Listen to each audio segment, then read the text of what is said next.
Baik, suasana politik Malaysia yang sukar dijangka memungkinkan pelbagai perkara dapat kita lihat selepas ini. Rentetan ini membawa kepada pelbagai bentuk spekulasi dan juga rencana selepas pelbagai kemelut yang berlaku sebelum ini antara Perikatan Nasional, UMNO dan juga Bersatu termasuk yang berada di Blok Pembangkang.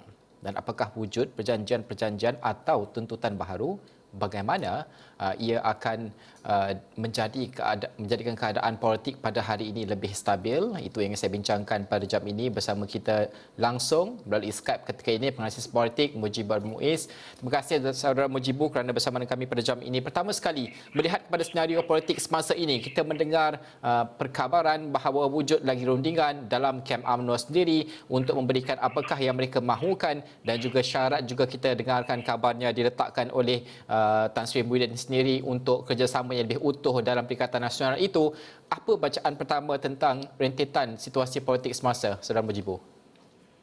Ya, sudah tentulah Najib ya, rundingan ini akan bakal berlaku dan saya setuju rundingan ini tidak akan berlaku dalam Perikatan Nasional saja, terutamanya UMNO sebagai salah satu parti yang mendukung kerajaan Perikatan Nasional, tetapi juga barangkali akan ada rundingan yang tertentu dalam konteks pembangkang juga.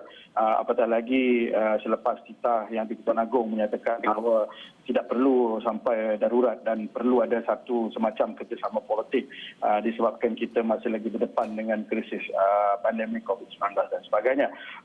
Barangkali bacaan yang awal adalah sudah tentu kerana ini adalah permainan politik, maka kita melihat bahawa agak sukar sekarang ini untuk melihat apakah mampu satu kerjasama ataupun konsensus nasional itu boleh dibentuk disebabkan sejak dari semalam kita melihat parti-parti politik masing-masing membincangkan perkara ini dalam konteks melihat perkara ini di dalam politik kepartian mereka, dan sudah tentulah setakat ini kita melihat Tan Sri Muhyiddin Yassin semacam mahu memberikan sedikit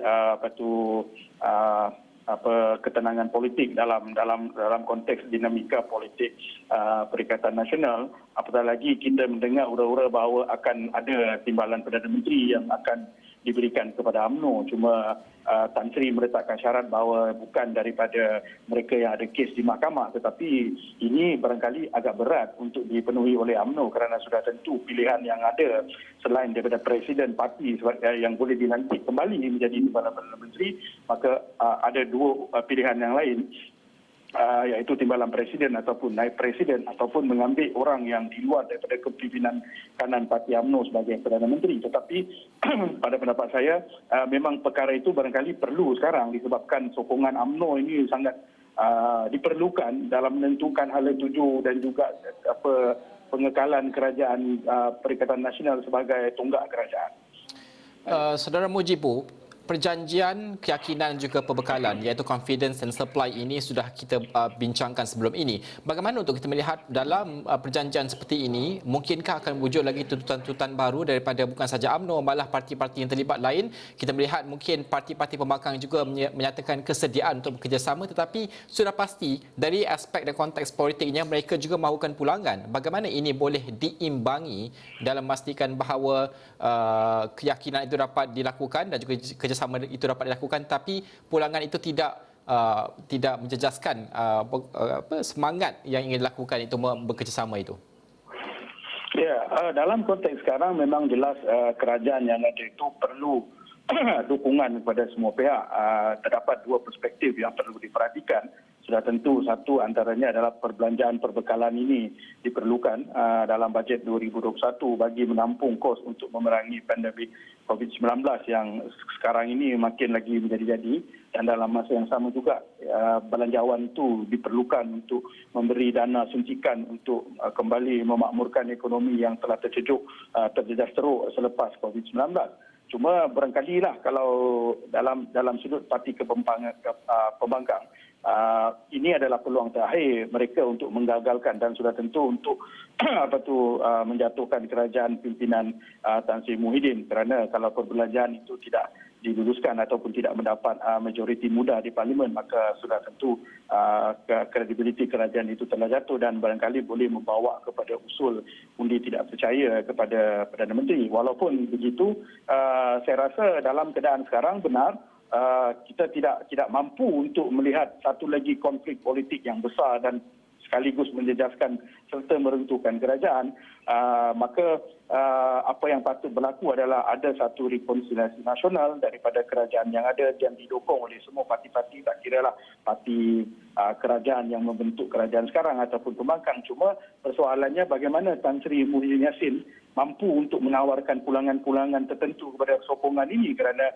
tanpa pulangan-pulangan ini dan ada syarat-syarat tertentu yang dikemukakan oleh parti masing-masing, keseimbangan ini kalau tidak dapat dilakukan dan tidak dapat dipenuhi oleh Tan Sri Muhyiddin, maka saya mungkin kita bakal menyaksikan kerajaan itu tumbang. Apatah lagi kalau kita semalam diberitakan bahawa DAP bersedia untuk menyokong kerajaan Perikatan Nasional dengan syarat tanpa kehadiran Datuk Seri Azmin Ali dan juga Datuk Seri Hamzah Zainuddin, maka ini adalah barangkali yang perlu dilakukan oleh Tan Sri, iaitu untuk mengimbangi permintaan dan juga memenuhi tawaran-tawaran parti-parti politik masing-masing, yang ketika ini barangkali hanya Tan Sri lah yang mampu untuk melakukan bagaimana pencaturan itu dan memenuhi permintaan-permintaan itu bagi mengekalkan kerajaan, terutamanya ketika kerajaan bakal menghadapi kesuraman politik dan juga kesuraman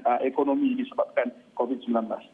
Saudara Mujibu, kurang seminggu saja lagi ataupun seminggu lebih saja lagi kita akan melihat Belanjawan 2021 berdasarkan dengan tarikh yang diberikan pada masa kini, iaitu 6 November nanti. Kalau perjanjian politik sebegini tidak dapat dicapai pada masa ini, adakah ini akan memberikan kesan kepada pembentangan Belanjawan 2021? Apakah senario seterusnya untuk dalam konteks Belanjawan 2021 sekiranya kerjasama politik ini gagal dicapai dalam tempoh terdekat ini?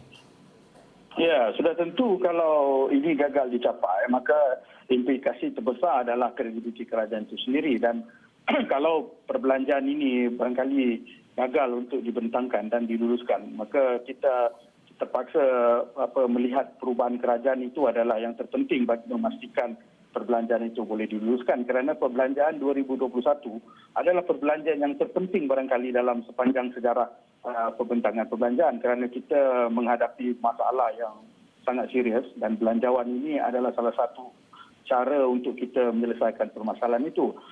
Cuma itulah, kalau dulu kita pernah menghadapi perbelanjaan tidak dibentangkan pada tahun 1999, tetapi senario 1999 dan juga 2020 ini amat berbeza.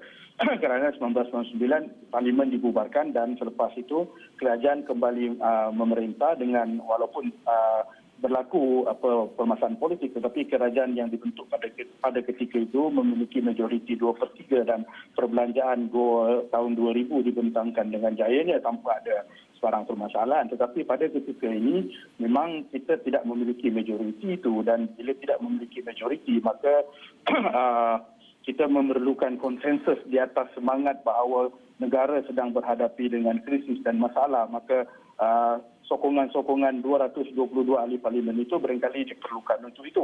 Tapi persoalannya sejauh mana ahli-ahli parlimen kita ini mampu memiliki jiwa yang besar untuk memiliki itu. Apakah dilema sebagai seorang ahli politik dan juga sebagai negarawan untuk berjiwa besar menyokong, buat seketika melupakan politik untuk menyokong bajet itu disebabkan kepentingannya terhadap permasalahan negara kita kini bakal diletakkan di dalam pemikiran mereka.